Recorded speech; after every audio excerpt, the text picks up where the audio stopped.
Why are you here today? What's your take on all of this? Well, I'm an activist for the last 33 years here in Los Angeles for the homeless situation. I've seen all the sides, and I've been watching what's going on here in Venice as well as in other communities. And I recognize that building shelters is not going to work. It just creates more mini skid rows in various neighborhoods. And I'm here primarily in support of the community, you know. And you live in Venice? Yeah, I live down the street, not too far from here. Yeah. And I'm offering my advice, my consultation, so that we can have a decent conversation about what's realistic in this issue of resolving homelessness in our neighborhoods. And by building so-called bridge housing or shelters, even my Dome Village idea, it's just not a good idea if you don't have a back door, a way to end it. Because if it stays, and that will stay, you're going to create many skid rows. So I'm here basically also to support the neighborhood.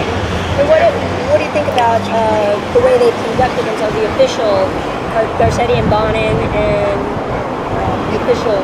From what I've been hearing and understanding, they're not behaving in a democratic form.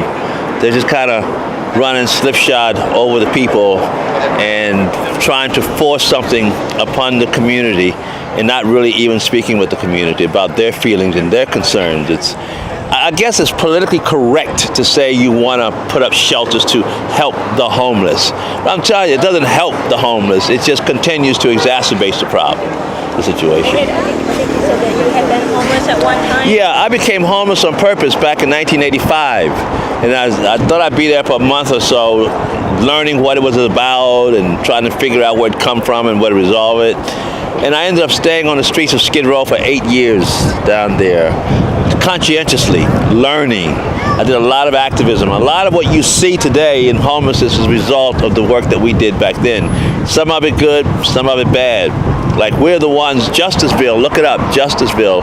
We were the first politically oriented homeless encampment in Los Angeles. Oh, you guys were the ones that built that? The Dome Village in downtown eventually. Yeah, it took us 8 years to get to that point.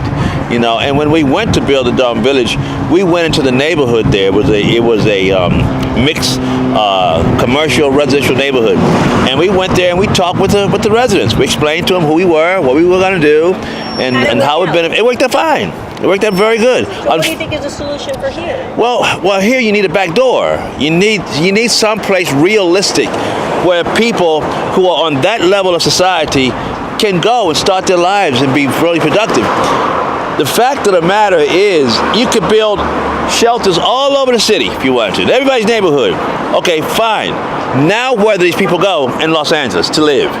If rents in LA County, according to the County Board of Supervisors, is $2,500 per unit for one, maybe two-bedroom unit, as Supervisor Janice Hahn said, if working class and working poor people can hardly afford $2,500 a month for rent plus utilities, etc., how do we expect people in shelters and missions and on the sidewalks and so forth to do? Basically, she said, the county is screwed. We have no way of fixing this.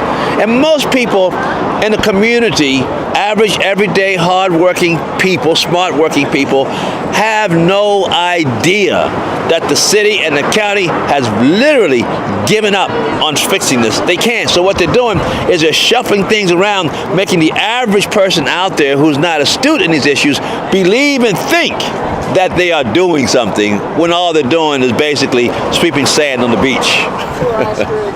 We're screwed. We're screwed. The homeless are screwed. The residents are screwed. Society is screwed if we do not come up with some better way of dealing with it. And what I'm calling for, and been calling for 33 years, is the use of land outside of the urban centers where it's not so crowded, i.e. former military bases.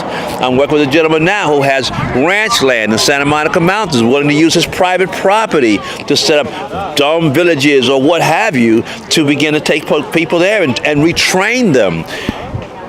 sometime I could tell you more in the future about the psychosis, the mindset of the homeless person. Well, I have a friend that was homeless, and sometimes she says she misses the freedom. Exactly the point. I get calls at midnight. Oh, I'm sick. Exactly the point.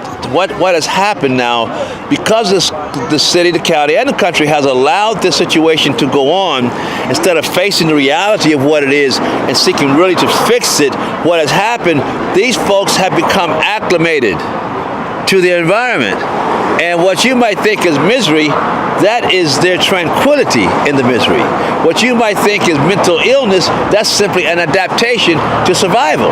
And that's why they can sleep. I did it for 8 years. I know what it's like. It was embarrassing. It was very difficult at first to lay my little skinny body down on a piece of concrete on a sidewalk in public view.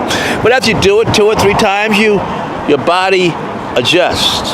And you adjust to the cold, you adjust to the heat, you adjust to the filth, you adjust to everything. And you realize, like a slave that wandered off a plantation, tasted freedom, there's nothing in the world that will get you to go back. So we've got to deal with that mindset. And where does that mindset come from? And where do we change that mindset to one of being productive? And right now, I understand the survey came out, 43% of the so-called millennials making even $250 a year are saying we don't want to work more than 2 years. And the question is why? We're tired of the rat race. We can't keep up with this stuff. We're sick of it. So we're not going to. So basically, the millennial and the homeless are making a statement about our society. We must decentralize the population. We have too many people on top of each other. And the cost of living is way off the. Thank you, sir.